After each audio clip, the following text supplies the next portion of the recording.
Good morning, students. Today we are going to begin with our second unit, that is people who inspire us. In this unit you will find about our own country India, whether there are schools or people who inspire the young children. And here first lesson will be the village school. Let us see how the three girls inspired the villagers and the students, especially girls, how they inspire these girls to come to school. I am going to read the lesson for you. Do listen carefully. Tabassum, Tarnam and Rubina are three inspiring young girls. They have changed the face of the little village of Sacho near Varanasi for good. There was a time when no child in the village took education seriously. Girls would drop out of the school to help their mothers, and the people of the village refused to see the importance of a good education. In our village, nobody studied. We, the three of us, were the only ones who finished school and went on to study further. Some of the children had never even stepped out of the village. The children from Basti start working at a young age and ignore their education, says Tabassum.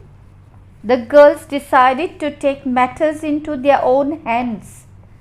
They started going door to door to ask students to go to school. They got in touch with the Human Welfare Association, an NGO in Varanasi, which trained them to take on this challenge and provided them with support. The girls found a small public place where they started a school. The school was meant for children who had never stepped out of their home or had dropped out of school because of problems at home. It was very difficult in the beginning. Students would just not show up, but we didn't give up. We would go to their houses every day and ask them to come to our school. And finally, after 6 months of doing this, students started coming to school without us having to drag them from their homes, Tabassum recalls. In the first month, they had 35 students, but after a year, they managed to enroll over 170 students in the school. However, the battle was only half won as far as they were concerned. The biggest challenge was to bring in the girls who had left school together. Their parents did not want these girls to leave their homes. They thought going to school was a waste of time for them, as they could do household work during the day, she says. But the trio had a plan. They were not ready to let go of their dream of educating the girls in their village. They started a small tailoring training center at the school so that the families would let their daughters come here. When the girls came to learn tailoring, we started teaching them as well. Many parents got angry and asked us why we were teaching them when they had been sent to learn tailoring. We would tell them that tailoring requires some measurements and calculations, and a basic education is necessary for that, Tabassum says. The efforts led to the transformation of the village. When they first started their school in 2007, only 2 or 3 people in the village were educated. Now, says the girls proudly, 90% of the children, including girls, go to school. The greatest triumph for the girls came when not just the children but their mothers too began to show an interest in education.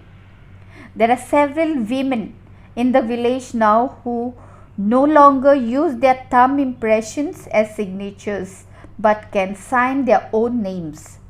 But all this was not easy. We faced many challenges. The people of the village would shout at us and say that we were a bad influence on their girls.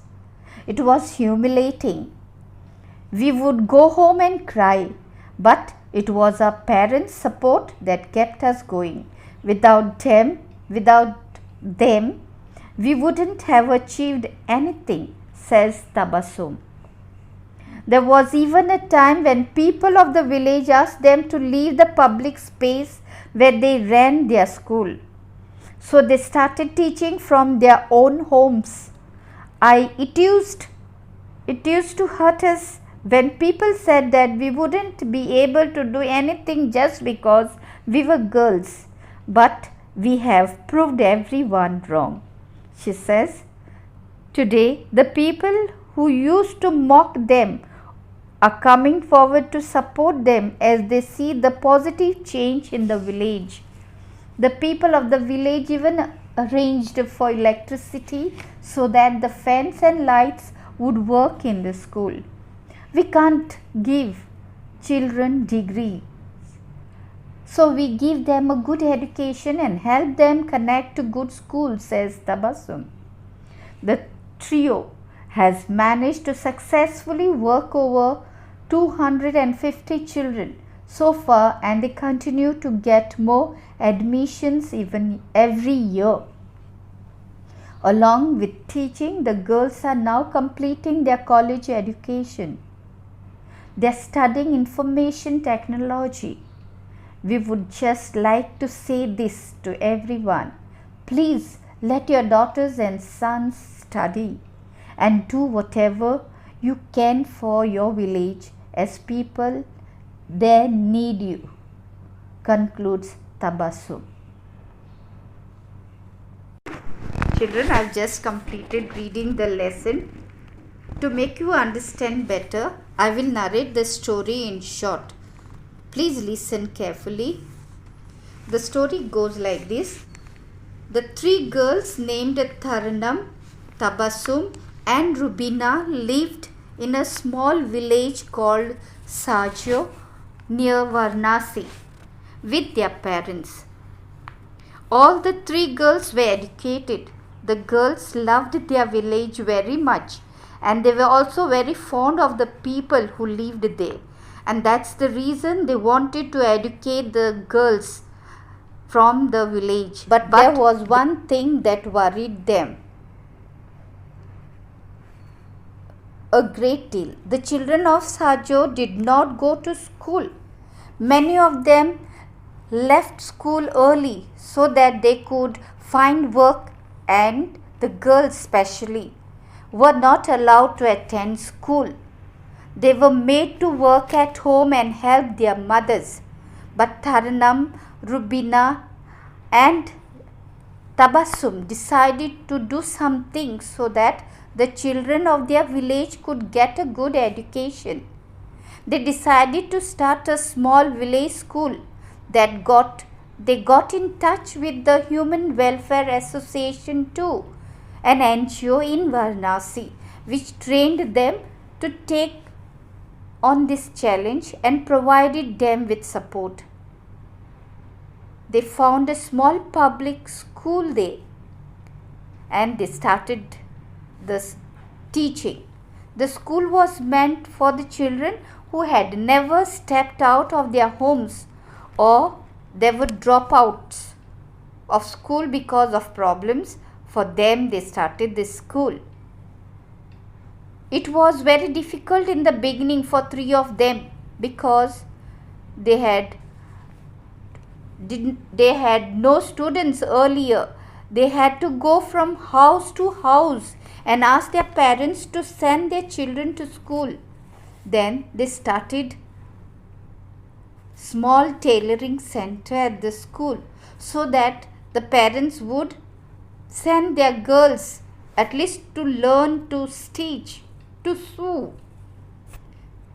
while they were there, they also started educating the girls. The parents sent the children thinking that they will learn to stitch, and they sent them.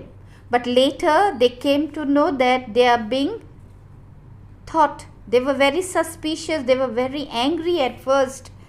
They shouted at the girls and they called them bad influence. But the girls did not change their attitude. They began to help them later by all means.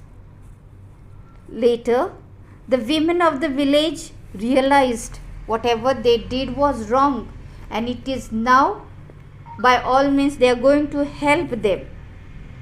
They thought like that. The women of the villages decided to help the three girls, and we are told in the lesson that even the mothers went to school who never knew to sign. They were doing thumb impression with their thumb. But later, after they decided going to school, they were taught to sign by these three girls. And later, the people helped them with the electricity. They put on the fence, they put on the lights so that they could do the work properly. They say later, the three girls say that they were convinced. The people of Sejo thought how important education is in their life. The girls, even the boys, should be educated. And this is what the three girls taught them, the villagers. And the three girls, they were very determined. They showed, yes, they could do something for the village, and they did it with the help of NGO. And the girls completed their goal, the goal of teaching the village students and also the villagers. Thank you, children.